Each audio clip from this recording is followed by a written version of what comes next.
Laisse que le Seigneur te bénisse et qu'il soit avec toi au nom de Jésus. Je vais prier. Seigneur, bénis-moi ces gens. Permets, éternel Dieu, que nos familles, que cette nation ait des adorateurs. Lorsque nous serons capables d'adorer, Seigneur Dieu, tu permettras que ce pays change. Tu permettras que nos vies changent. Au nom puissant de Jésus. Amen. Que Dieu vous bénisse. Que Dieu soit avec vous. J'étais tellement béni.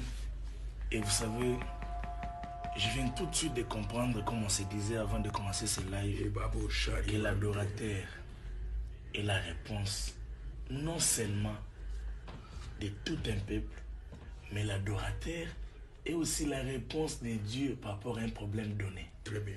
Parce que je ne pense pas que Goliath ne dérangeait pas seulement les enfants d'Israël. Oh, parle, dis ces choses. Dérangeait c'est bon.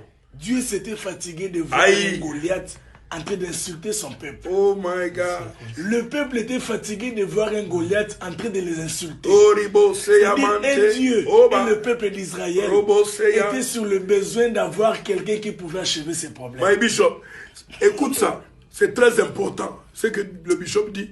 Il dit quoi? Il dit que pendant qu'eux, ils avaient un ennemi géant, ils avaient une adoration géante qu'ils ont accepté de garder.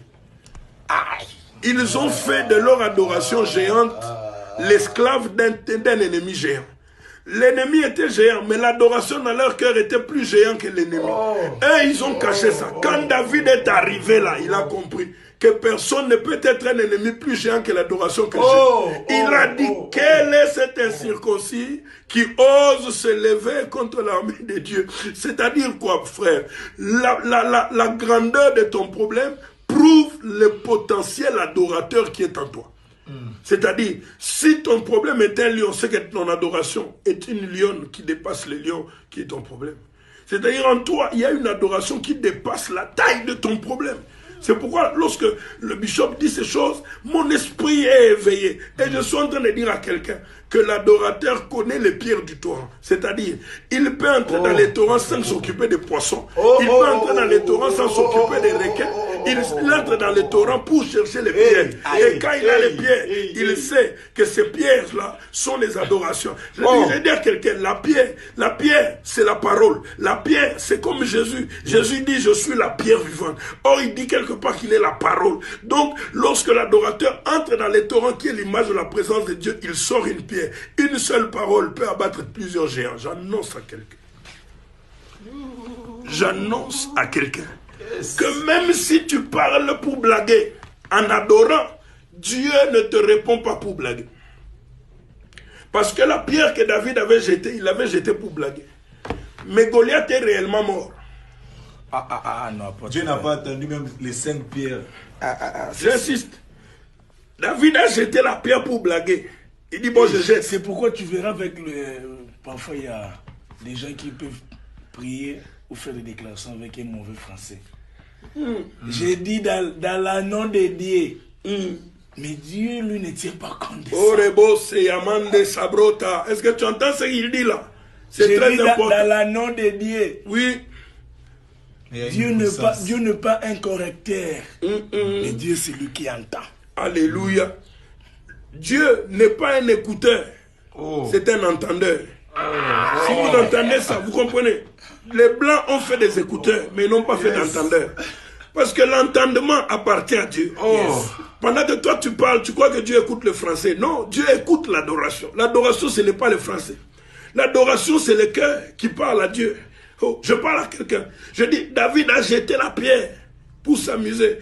Papa Fabrice nous a dit tout à l'heure que Dieu n'a même pas attendu les 5 pierres. Parce que si David avait jeté les 5 pierres sur Goliath, c'est que tous les géants des Philistins allaient mourir en même temps. Il a seulement jeté une seule pierre. Il a gardé les autres pierres pour les autres fois où les Philistins vont s'aventurer à lui. Quand ils vont venir, il avait déjà la réserve pour le futur. Je bénis quelqu'un qui m'entend ce matin. Parce que tu adores aujourd'hui, mais Dieu répond pour les problèmes de demain. Je parle à quelqu'un. Lorsque tu adoreras Dieu en vérité, Dieu fera qu'il te répond un lundi en gardant l'autre réponse pour mardi. Même jeudi, même vendredi, Dieu a déjà répondu parce que tu as adoré lundi. Apôtre, tu sais, ça me dit quelque chose que j'aimerais dire à une personne ici. Ne cherche pas la provision qui est de la nourriture.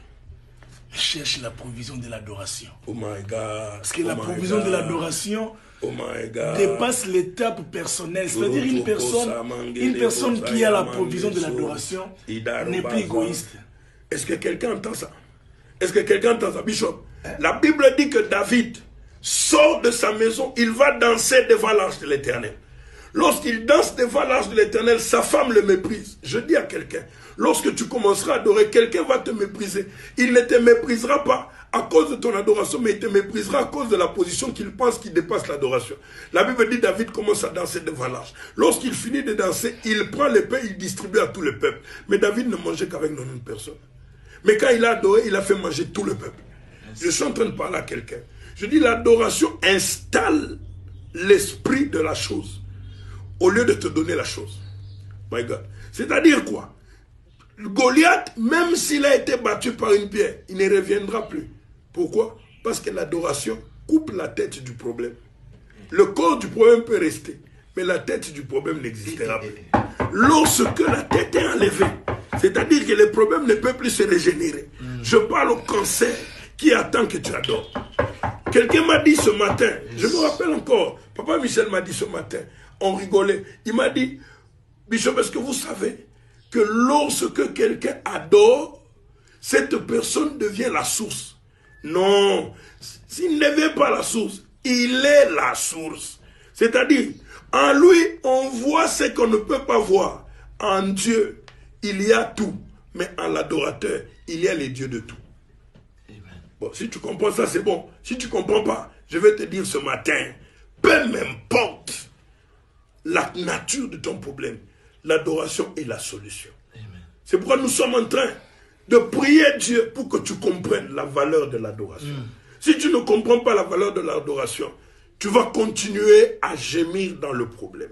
Le problème n'est pas grave. Le problème, c'est quoi? C'est que tu adores. Je vais t'ouvrir une dernière chose, Rosilika, mais à révélation. Regarde, la Bible dit que Anne commence à prier. Pendant qu'elle prie, le vieux Élie l'entend et le vieux Élie ne l'interrompt pas. Mais quand elle s'était et que son cœur commence à adorer, Élie devient mal à l'aise. Il va lui dire, va boire, va passer ton vin ailleurs. Oh, l'adoration est un mystère même pour ton pasteur. Il croira que tu blagues, mais toi tu adores. Oh, tes voisins vont croire que tu fais du bruit, mais toi tu adores. Alléluia. Et à la fin, il y aura un Samuel. Quand Samuel apparaîtra, les doutes